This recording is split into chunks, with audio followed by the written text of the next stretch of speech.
السلام علیکم ناظرین، پروگرام ویژن پر آج آتے ذوالفقار کے ساتھ آپ کی خدمت میں حاضر ہوں۔ پاکستان میں جاری آئینی، قانونی اور سیاسی جنگ اپنے حتمی مرحلے میں داخل ہو چکی ہے اور پارلیمنٹ نے اینٹ کا جواب پتھر سے دینے کا فیصلہ کیا ہے۔ توہین عدالت کے مقابلے میں توہین پارلیمنٹ کے نوٹس جاری کیے جائیں گے، مگر اس سے بھی زیادہ ایک خوفناک منصوبہ اب زیر غور ہے، اور وہ منصوبہ یہ ہے کہ اگر پارلیمان کی بالادستی کو تسلیم نہ کیا گیا تو سپریم کورٹ تحلیل بھی کی جا سکتی ہے۔ یہ بہت خوفناک تفصیلات ہیں، یہ آپ کی خدمت میں ہم پیش کریں گے۔ اور پھر پاکستان کی جو سیاسی بساط ہے اس میں دراصل چیک میٹ ہو چکا ہے، اور کسی کو پتہ چلا ہے یا نہیں پتہ چلا ہے، عمران خان کو ضرور پتہ چل گیا ہے۔ اس کے علاوہ بھی کچھ اہم اور دلچسپ خبریں ہوں گی، وہ آپ کی خدمت میں پیش کریں گے۔ مگر اس سے پہلے کہ اپنے پروگرام کو آگے بڑھائیں، آپ سے گزارش ہے کہ اگر بھی تک آپ نے ہمارا چینل سبسکرائب نہیں کیا تو پلیز کر لیجئے، ساتھ ہی بیل آئیکن پہ دبا دیجئے تاکہ جو ہی ہمارا کوئی نیا پروگرام اپلوڈ ہوتا ہے تو اس کو نوٹیفیکیشن فوری طور پر آپ کو موصول ہو سکے۔ پروگرام کا باقاعدہ آغاز کرتے ہیں ناظرین۔ کل ہم نے آپ سے عرض کی تھی کہ اسلام آباد کی جو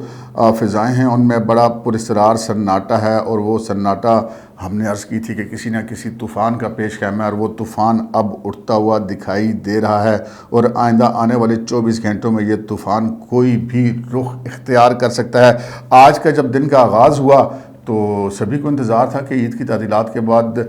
چیف جسٹس عمرتا بندیال صاحب تشریف لائیں گے سپریم کورٹ میں، اور پھر جو ان کے ایکٹس ہوں گے، جو ان کے آرڈرز ہوں گے، ان کے اوپر بات چلے گی اور معاملہ کا پتہ چلے گا کہ کدھر جا رہا ہے۔ اور پھر پارلیمنٹ کا اجلاس بھی طلب کیا گیا تھا، لیکن عمرتا بندیال صاحب آج تشریف نہیں لائے، اور ان کا جو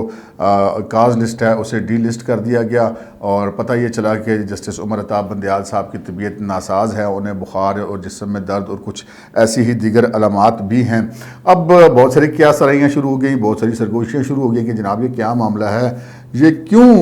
وہ تشریف نہیں لائے، کیا وہ واقعی بیمار ہیں یا بات کچھ اور ہے۔ لیکن ہمیں تو بہرحال فیس ویلیو پہ جانا چاہیے کہ چیف جسٹس صاحب کی طرف سے یہ اطلاع آئی ہے کہ ان کی طبیعت ٹھیک نہیں ہے تو اسی کو درست سمجھا جانا چاہیے۔ اور پھر جناب یہ بھی خبریں چل گئی کہ کورٹ روم نمبر 1 کو اندر سے کونڈیاں لگ گئی۔ وہ اندر سے کونڈیاں لگنے والا بھی معاملہ اتنا ہے نہیں، ایک روٹین میٹر ہے جتنا اس کو اٹھا لیا گیا۔ لیکن اب جو کل کا دن ہے وہ بڑا امپورٹنٹ ہے۔ کل کا دن اس حوالے سے امپورٹنٹ ہے کہ سپریم کورٹ نے احکامات جاری کر رکھے ہیں کہ پنجاب میں الیکشن جو 14 مئی کو ہونے ہیں اس کے لیے 21 ارب روپے دینے کے لیے انہوں نے آخری مہلت دی تھی، اور کل جناب اس مہلت کا کیا بنے گا، اس حوالے سے جب آج ہم نے پتہ کیا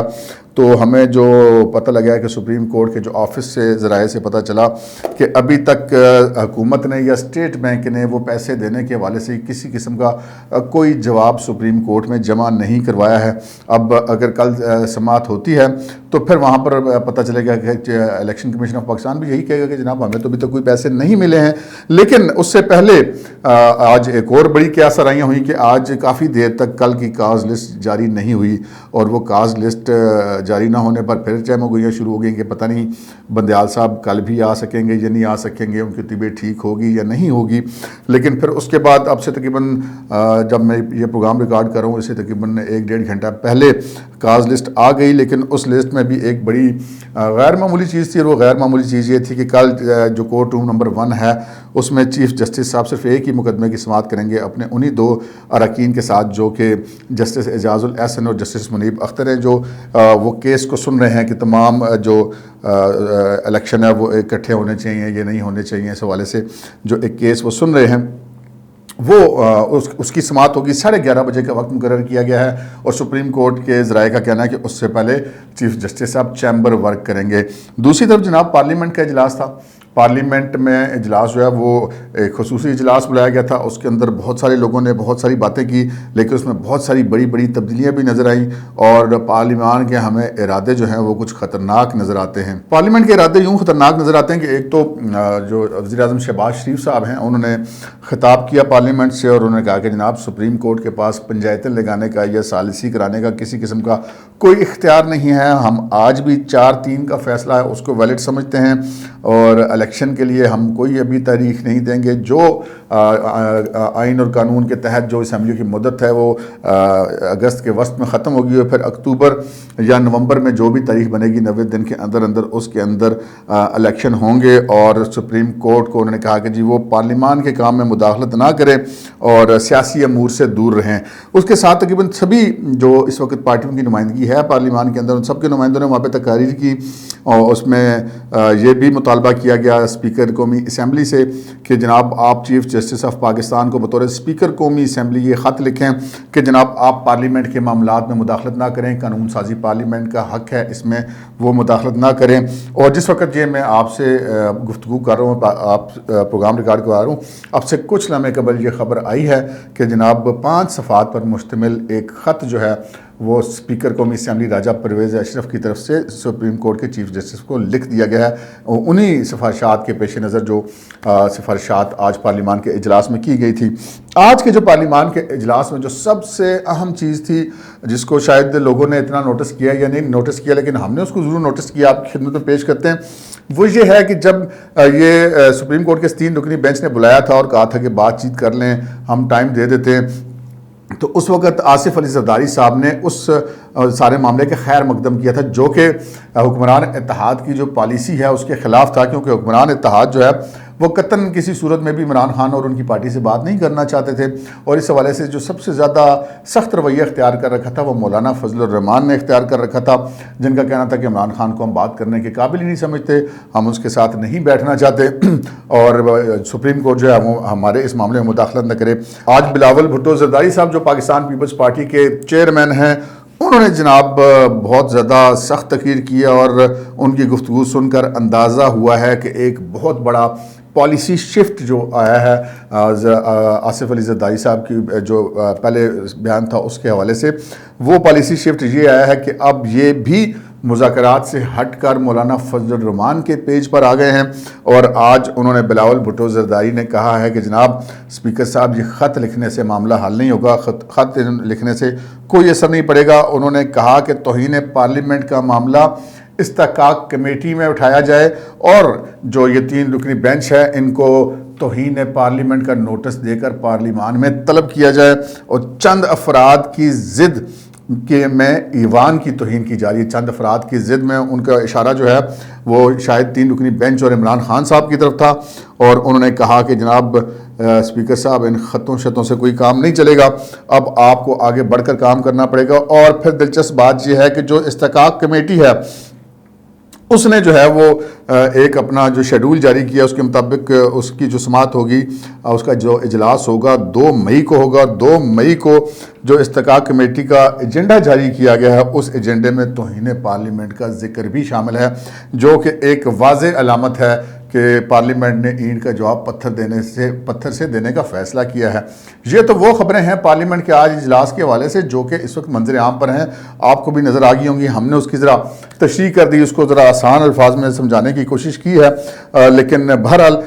جو ایک اور بات تھی کہ عمران خان سے بات کی جائے یا نہ بات کی جائے، اس حوالے سے جو مولانا صاحب ہیں ان کا موقف ابھی تک بدستور سخت ہے، اور انہوں نے کہا کہ جناب یہ بچگانہ حرکتیں ہیں، عمران خان بچگانہ حرکتیں کرتا ہے، اس کے ساتھ کوئی بات نہیں ہوگی۔ یہی بات پھر جو ہے آج قومی اسمبلی میں بھی کی گئی، اور مولانا کے موقف کو مانا گیا، اور کہا گیا کہ اگر عمران خان نے بات کرنی ہے تو اسپیکر قومی اسمبلی کی طرف سے تشکیل دی گئی پارلیمانی کمیٹی سے بات کرے، اس کے علاوہ کسی فورم پر کہیں پر بھی کوئی بات عمران خان صاحب سے نہیں کی جائے گی۔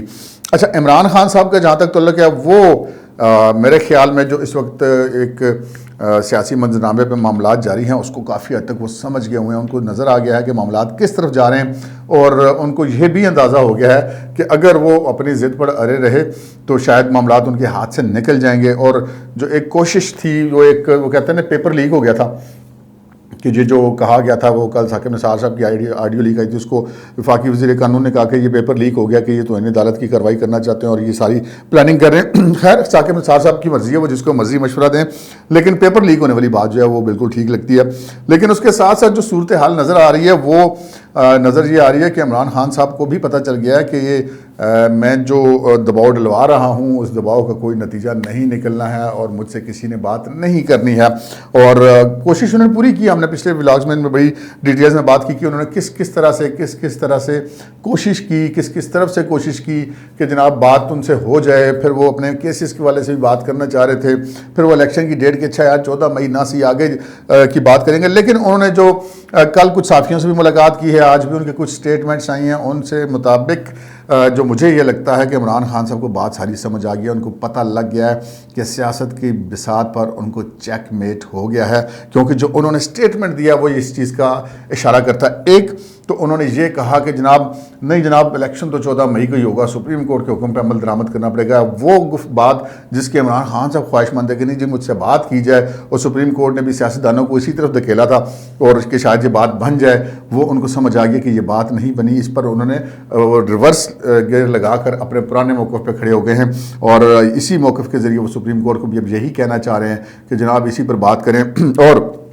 سپریم کورٹ کے اندر بھی جسٹس منیب اختر نے کہا تھا کہ جناب ہم تو 14 مئی کے الیکشن کے علاوہ کوئی بات نہیں کریں گے۔ تو یہ عمران خان صاحب کو بات سمجھ آ گئی ہے، اور اس کے ان کو بات سمجھ آنے کا جو دوسرا بڑا ثبوت ہے وہ یہ ہے کہ جناب انہوں نے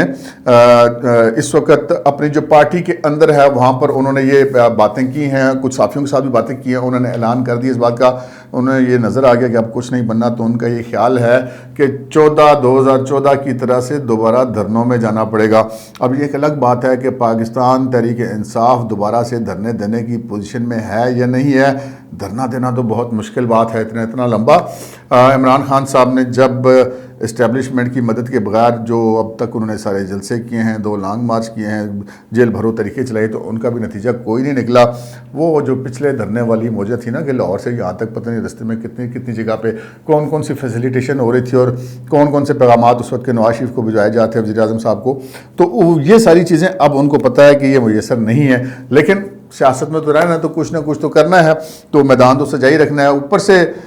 جو ان کی اپنی پارٹی کے لوگ ہیں وہ ان سے بڑے نالاں نظر آتے ہیں۔ وہ جو ملاقات کی فیس ٹکٹ کے لیے 1 کروڑ روپے انٹرویو کی فیس یا اس سے زیادہ، اور پھر اس سے زیادہ فنڈ دینے کی صورت میں جو ہے وہ پارٹی کے ٹکٹ اور پھر پارٹی کی ٹکٹوں کی پنجاب کی تقسیم بھی کر دی، ان پہ پھر پھٹا پڑ گیا، احتجاج شروع ہو گئے، پھر نظر ثانی ہو گئی، اور نظر ثانی کے ساتھ ہی جناب بہت سارے لوگوں کے ٹکٹ آج بدل گئے۔ اب وہ بدل گئے تو وہ جو پہلے ناراض تھے وہ تو تھے ہی تھے، جو اب نئے لوگ ٹکٹ جن کی دے کر واپس لے لیے گئے، وہ ایک نیا کٹا کھول گیا کہ بھائی جن پیسے تو واپس نہیں ہوتے، یہ تو سارا مسئلہ ہے۔ تو وہ ایک اور احتجاج شروع ہو گیا آج، جیسے پنڈی میں بھی ایک امیدوار کا ٹکٹ واپس ہوا چودھری عدنان کا۔ اب چودھری عدنان کی کہانی بھی بڑی دلچسپ ہے۔ شیخ رشید احمد صاحب ماضی میں بھی جب الیکشن لڑا کرتے تھے تو ہیں تو وہ ذرا شیخ بچے، پلے سے تو پیسے نہیں لگاتے، تو جب وہ مسلم لیگ یا نون میں ہوا کرتے تھے اس وقت وہ چودھری تنویر سے پیسے لگوایا کرتے تھے۔ اب چودھری تنویر مسلم لیگ نون میں رہ گئے اور شیخ صاحب مسلم لیگ نون سے نکل گئے، تو پھر شیخ رشید احمد نے جناب تلاش کیا چودھری عدنان کو۔ چودھری عدنان بھی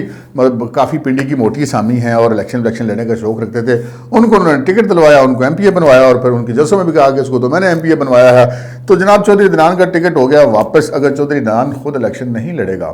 تو پھر وہ شیخ رشید کے الیکشن کا خرچہ کیوں اٹھائے گا؟ تو شیخ رشید احمد صاحب کو اپنے الیکشن کے پڑ گئے لالے، کیونکہ جناب ان کی پارٹی سے ٹکٹ واپس لے لیا گیا، ان کا الیکشن بھی ہو جانا تھا، ان کے بھتیجے شیخ راشد شفیع کا بھی الیکشن ہو جانا تھا۔ تو اس طرح کے معاملات جناب ہر شہر میں ہوئے ہیں، صرف یہاں پہ پنڈی میں ایسا نہیں ہوا، بہت ساری جگہوں پہ ایسے معاملات ہوئے ہیں۔ تو عمران خان صاحب کو اب یہ ساری بات سمجھ آ گئی ہے، اور اب جو ان کی کوشش ہوگی وہ یہی ہوگی کہ کسی طریقے سے اکتوبر میں الیکشن ہو جائیں، کیونکہ وہ ستمبر والی کہانی جو ہے وہ ان کو بھی بنتی ہوئی نظر نہیں آ رہی۔ جو میں نے آپ سے عرض کی تھی کہ جناب اینٹ کا جواب پتھر سے دینے کا فیصلہ کیا گیا، اس کی کچھ آپ کو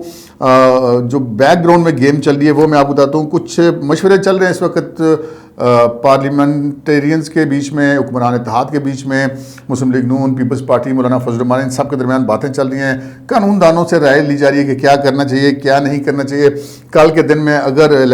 جب بینچ بیٹھے گا اور وہ وزیر اعظم کو یا وزیر قانون کو یا حکومت کو اگر توہین عدالت کا نوٹس دیتے ہیں، تو آج جیسا کہ واضح کر دیا گیا کہ پارلیمان کے کام میں مداخلت ہم برداشت نہیں کریں گے، تو پھر جناب ان کو توہین پارلیمنٹ کا نوٹسز جاری کیے جائیں گے، ان کو کمیٹی میں طلب کیا جائے گا، جس کے ایجنڈے پر 2 مئی کو استحقاق کمیٹی میں پہلے سے ہی اس کو رکھ دیا گیا ہے سارے معاملے کو۔ اور اگر پھر بھی معاملہ حل نہ ہوا تو پھر جناب اس وقت حکمران اتحاد کو یہ رائے بھی دی جا رہی ہے کہ جناب پارلیمان سپریم ہے، اور پارلیمان چاہے تو کسی بھی ادارے کو تحلیل کر کے اس کی از سر نو تشکیل کر سکتی ہے۔ تو یہ بھی ایک آپشن موجود ہے، اس آپشن پہ بھی غور کیا جا رہا ہے کہ اگر معاملات اس طرح قابو میں نہیں آتے تو پھر بھائی جان سارے جاؤ، اور پھر دوبارہ نئے سرے سے سپریم کورٹ جو ہے اس کی تشکیل نو کی جائے، نئے سرے سے ججز وہاں پر مقرر ہوں اور پھر کام دوبارہ شروع ہو. لیکن یہ ایک انتہائی اقدام ہوگا. یہ کر پائیں گے، یہ نہیں کر پائیں گے، قانون دان ان کو اس حوالے سے کیا رائے دیتے ہیں. یہاں پہ میں تھوڑی سی آپ کو ایک بات بتاتا چلوں، سے تھوڑی سی آپ کو بھی معاملہ سمجھنے میں آسانی ہو جائے گی کہ جتنے پاکستان کے اندر ادارے ہیں وہ ایک سسٹم کے تحت کام کرتے ہیں، اور وہ سسٹم، وہ نظام ان کو آئین پاکستان فراہم کرتا ہے. تمام ادارے ایک آئین کے تابع کام کرتے ہیں،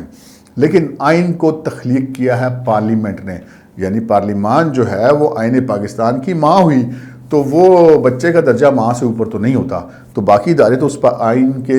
ماتحت کام کر رہے ہیں، لیکن پارلیمان جو ہے وہ آئین سے سپریم ہے. وہ آئین بنا بھی سکتی ہے، وہ آئین میں تبدیلیاں بھی کر سکتی ہے. اس کے علاوہ کوئی ایسا کچھ نہیں کر سکتا. جج صاحبان چھوٹا موٹا کو ری رائٹ کر دیتے ہیں تو وہ بھی ان کے گلے کی ہڈی بن جاتی ہے. لیکن بہرحال پارلیمان کے پاس ایک حتمی اتھارٹی موجود ہے. لیکن کیا اتنے اراکین کے ساتھ وہ ایسا کر پائیں گے یا نہیں کر پائیں گے، یہ تو بات کی بات ہے، جو ان کو مشورہ ملے گا. لیکن ارادے جو ہیں وہ بہت خطرناک نظر آ رہے ہیں، اور ایسے جو اس وقت تفریقین کی طرف سے منصوبے نظر آ رہے ہیں کہ دل دہل جاتا ہے. اور سیاست کی چیس پر اب حتمی چالیں چلی جا رہی ہیں. کسی بھی وقت اب چیک میٹ ہو سکتا ہے. اب تک کے لیے اتنا ہی، اجازت دیجیے. اللہ حافظ.